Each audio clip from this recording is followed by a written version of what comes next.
ইয়াৰ পিছৰ অনুভৱটি সত্যজিৎ চৌধুৰীদেৱৰ এটি অনুভৱ ৰম্য অনুগল্প বুলি দিছে। অনুগল্পৰ আগতে ৰম্য বিশেষণেৰে তেখেতে বিশেষিত কৰিছে। তেখেতৰ এই ৰম্য অনুগল্পটিৰ শিৰোনাম মহাভাৰত।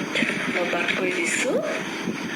আৰাধনা বৰুৱা বাইদেউ আহিছে, স্বাগতম জনাইছোঁ আমাৰ অনুষ্ঠানলৈ।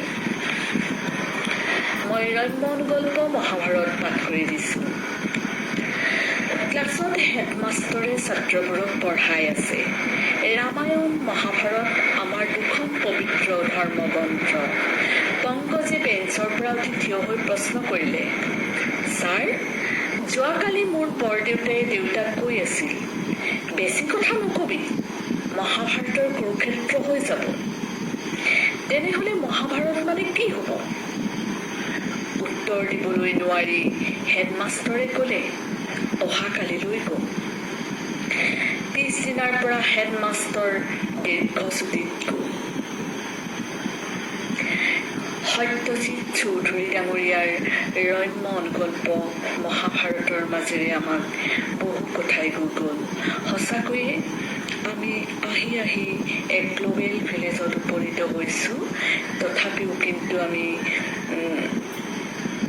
সেই মহাভাৰতৰ কাহিনীৰ দৰে কুৰুক্ষেত্ৰ যুদ্ধৰ কিন্তু এতিয়াও অৱসান হোৱা নাই। কুৰুক্ষেত্ৰ যুদ্ধত আমি নিতে অৱতীৰ্ণ হৈ আহিছোঁ। সঁচাকৈ সেই হয়, আমাক মৃত্যুৰ পিছত কিমান মাটিৰ আমাৰ প্ৰয়োজন, হয়তো 4 হাত, তথাপিও আমাক লাগে লাগে আৰু লাগে।